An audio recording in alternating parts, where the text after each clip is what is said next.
السلام علیکم پیارے بچوں، آج ہم ماحول کا مطالعہ حصہ 1 سے سبق نمبر 2 زمین کی گردش کا مطالعہ کریں گے۔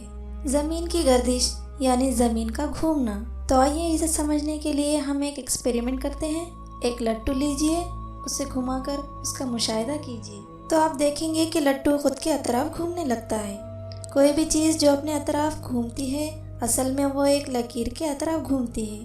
کسی بھی چیز کا خود کے اطراف گھومنا محوری گردش کہلاتا ہے، اور جس لکیر کے اطراف گھومتی ہے اسے اس چیز کا محور کہتے ہیں۔ زمین کی محوری گردش کا محور کہتے ہیں۔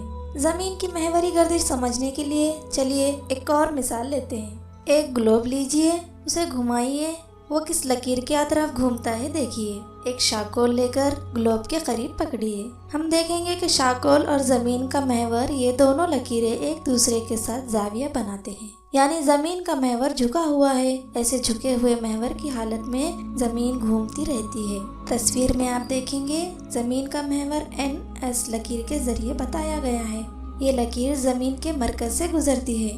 N اور S ان نقاط کو زمین کے قطبین کہتے ہیں۔ N زمین کا شمالی قطب ہے اور S زمین کا جنوبی قطب۔ شمالی اور جنوبی قطبین کے بیچوں بیچ زمین کی سطح پر ایک دائرہ بنائیں تو ہم دیکھیں گے زمین کے 2 مساوی حصے ہوتے ہیں۔ زمین پر کے اس خیالی دائرے کو خط استوا کہتے ہیں۔ خط استوا کی وجہ سے جو 2 حصے ہوتے ہیں اس کو ہم شمالی نصف کرہ اور جنوبی نصف کرہ کہتے ہیں۔ چلیے محوری گردش سمجھنے کے لیے اور ایک ایکسپیریمنٹ کر کے دیکھتے ہیں۔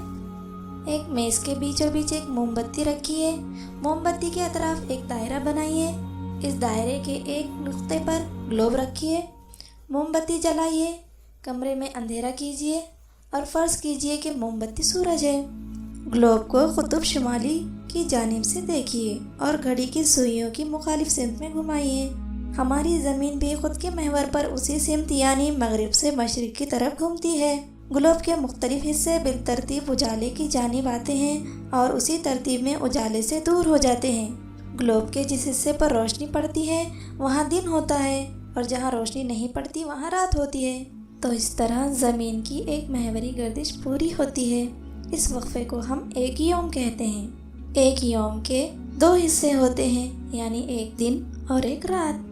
وقت کی پیمائش کے لیے ایک یوم کے وقفے کو ہم 24 مساوی حصوں میں تقسیم کرتے ہیں اور ہر حصہ 1 گھنٹہ کہلاتا ہے۔ زمین کو سورج کے اطراف ایک چکر لگانے کے لیے جتنی مدت درکار ہوتی ہے اسے ہم سال کہتے ہیں۔ ایک سال میں تقریباً 365 دن اور 6 گھنٹے ہوتے ہیں۔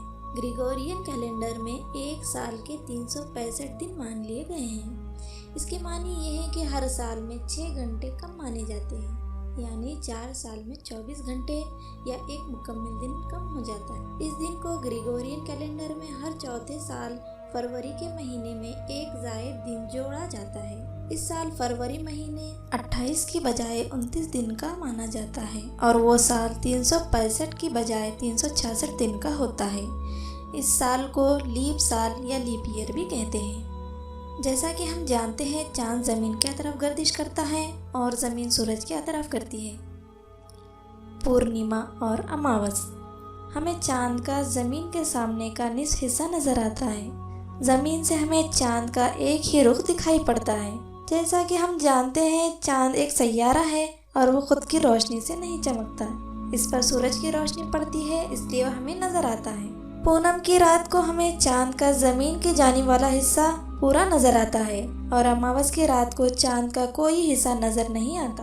اماوس سے پورنیما تک چاند کی شکل بڑھتی جاتی ہے اور پورنیما سے اماوس تک چاند کی شکل چھوٹی ہوتی جاتی ہے۔ اسے ہم چاند کی شکلیں یا اشکال قمر کہتے ہیں۔ اس طرح اماوس سے پورنیما کی حالت تک پہنچنے کے لیے چاند کو 14 سے 15 دن درکار ہوتے ہیں۔ اس پندرواڑے کو روشن پندرواڑا کہتے ہیں۔ پورنیما کے بعد چاند کا زمین کی جانب والا حصہ چھوٹا ہوتا جاتا ہے اور 14 سے 15 دنوں کے بعد دوبارہ اماوس آتی ہے۔ اس پندرواڑے کو تاریک پندرواڑا کہتے ہیں۔ اس طرح ایک اماوس سے اگلی اماوس تک کا وقفہ تقریباً 28-30 دن کا ہوتا ہے۔ اس مدت کو قمری مہینہ کہتے ہیں۔ تو پیارے بچوں، یہ ہمیشہ یاد رکھیں کہ زمین کی محوری گردش کی وجہ سے دن اور رات واقع ہوتے ہیں۔ زمین کے جھکے ہوئے محور اور زمین کی مداری گردش سے موسمی چکر پیدا ہوتا ہے۔ تو اس طرح ہمارا یہ سبق یہی ختم ہوتا ہے۔ اگر آپ کو ویڈیو پسند آیا ہے تو لائک، شیئر اور کمنٹ کیجیے، اور نئی ویڈیوز دیکھنے کے لیے ہمارے چینل کڈس اسکول کو سبسکرائب کیجیے۔ شکریہ۔